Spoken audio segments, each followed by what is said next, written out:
Sluku Bathara Bathara elo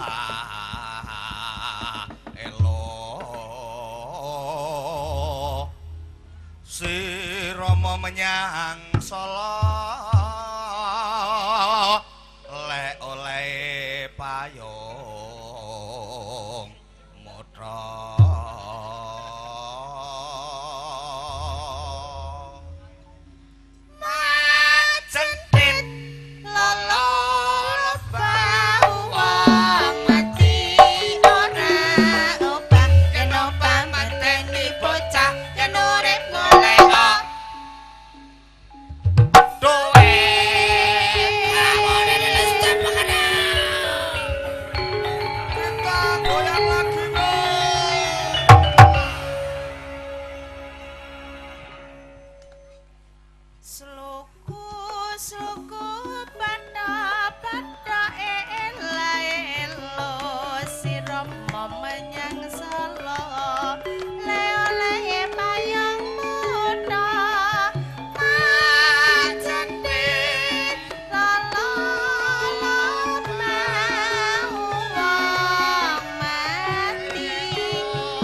menyang Sala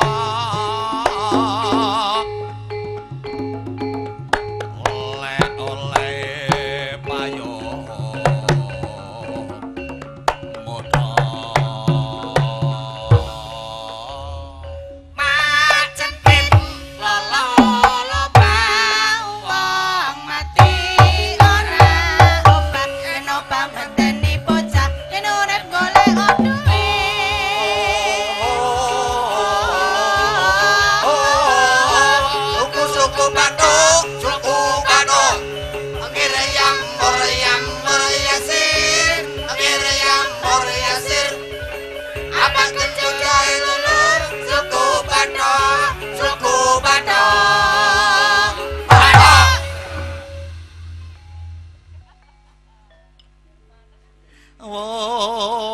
koko sing dupa kang kumelun ngening kantiasa ngapeke kawengku sagong jajahan wong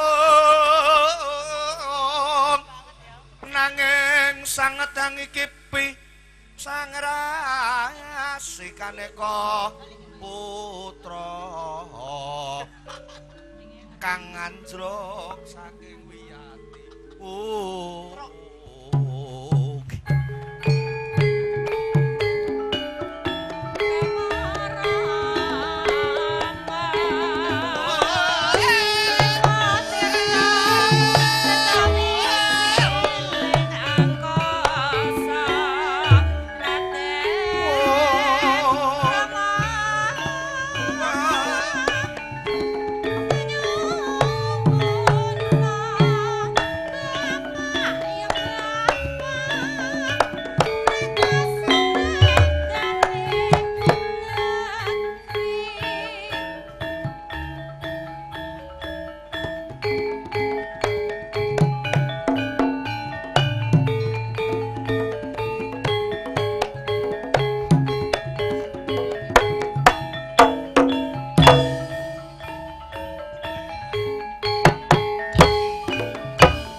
Assalamualaikum warahmatullahi wabarakatuh. Waalaikumsalam warahmatullahi wabarakatuh. Salam sejahtera untuk kita semuanya. Selamat malam, selamat berjumpa kembali. Tentunya bersama rekan-rekan seni budaya campur sari candra pesona. Di mana pada kesempatan season yang kedua kali ini, tentunya kami dari rekan-rekan campur sari candra pesona saya minangkani pamudhutipun saya bening kula Bapak Saiful Wahid. Njenengan menika panjenenganipun Bapak Aryatmo, sekalian Ibu Sutini. Dene panjenenganipun Bapak Aryatmo wonten ing wekdal kalih menika sampun netepi darmanipun tiyang sepuh. Njenengan menika sampun kepareng bapaken putra putrinipun ingkang silih genduk Ayu Susi pikantuk Nak Mas Bagus Imam. Lan mugi-mugi Sri Pinanganten Sarimbit menika angsal pikantuk barokah saking Gusti ingkang Mahapraing dumadi sehingga dadosna keluarga ingkang sakinah mawaddah warahmah setia sampai akhir hayat. Para lekah tentuipun boten kata lupain kula sadaya lumantar kadang-kadang campur sari candra pesona juga di sini masih didukung sederetan artis yang nanti siap menghibur Bapak Ibu bertemu undangan semuanya. Langsung saja tentunya satu persatu artis demi artis akan kami perkenalkan dimulai dari sebelah kanan. Ya, artis yang paling muda sendiri. Tentunya artis yang paling langsing, artis yang paling bahenol. Siapakah dia? Bersama Gendok Ayu Wiwi Susi atau Wiwi Susune sak maju.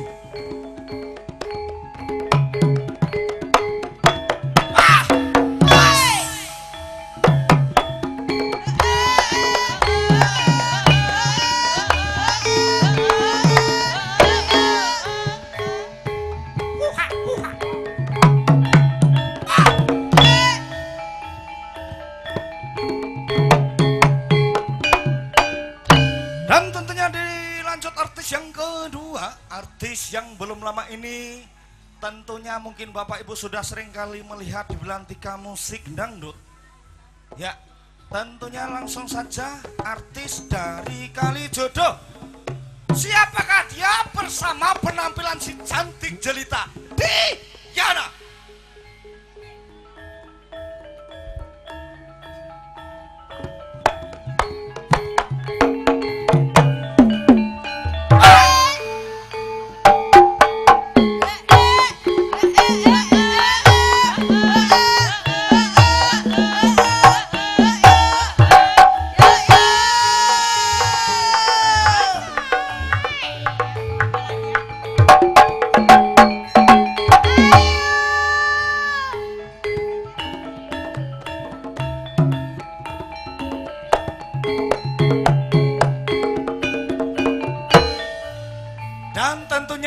Yang ketiga, artis asli dari Pacitan, Jawa Barat.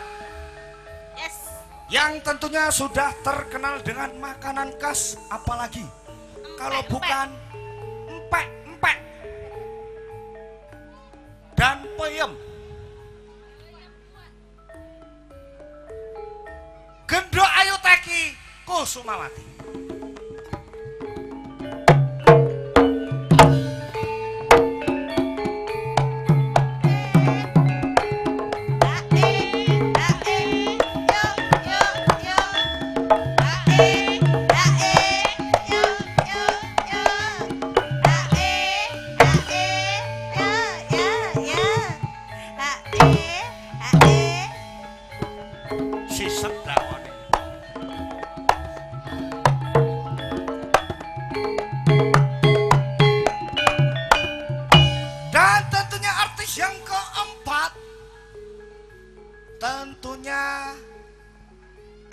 Yang sudah terkenal dengan dakwahnya. Wes Mas, saya sudah berdiri. Lah lek merungsung to nek urung digaweke bandoso ya. Ya Allah. Wis ndang ngadeg lho. Tiru-tiru Mbak Wiwit mawan. Wong luwenge wae urung digali ya malah langsung ngadeg. Nggih edum banget. Lan tentunipun kula ki Mbak selaku pembawa acara utawi MC ingkang sampun kondang kaloka pun tepangaken kemawon Bapak Ibu kula ingkang badhe nurunaken ratu ing tanah Jawa. Nami nurun kowe ta wong kene iki wong perkenalan pumpung didelok karo kami. Nggih.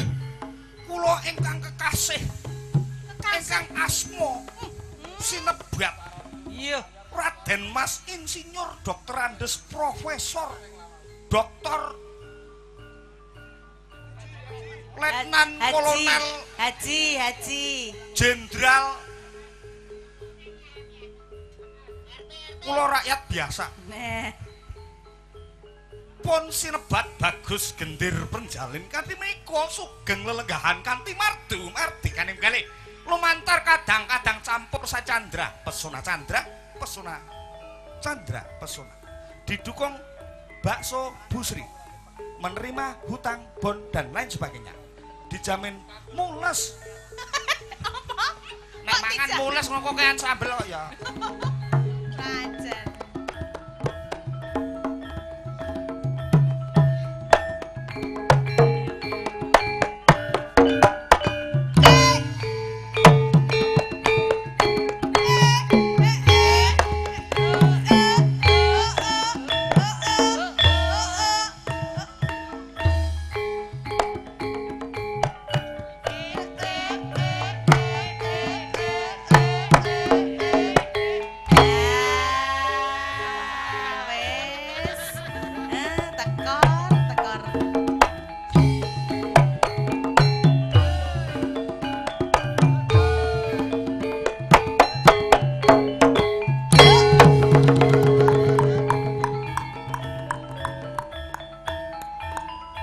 kaya toprak Lah ya kan ketoprak.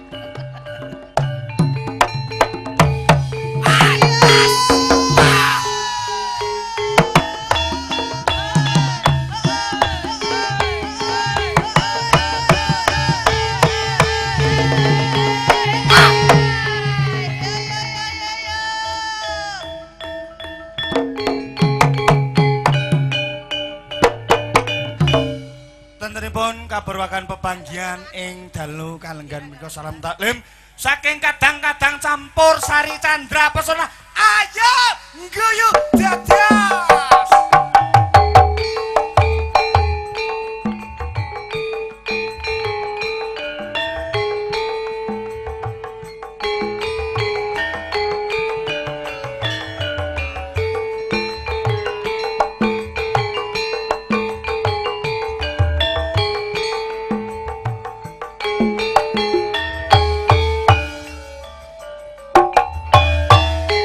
Brangat-brangut ade mikir apa sangga uang ade tanpa guna lunggu cikang ade sebab apa timbang susah ade sing gembira yen gembira ade pancang yosa jangan lapor ayo guyu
kasa sampun ngapiarsa kaperwakan pepengin ing dalu kaliyan punika lumantar kadang-kadang campur sacandra pesona.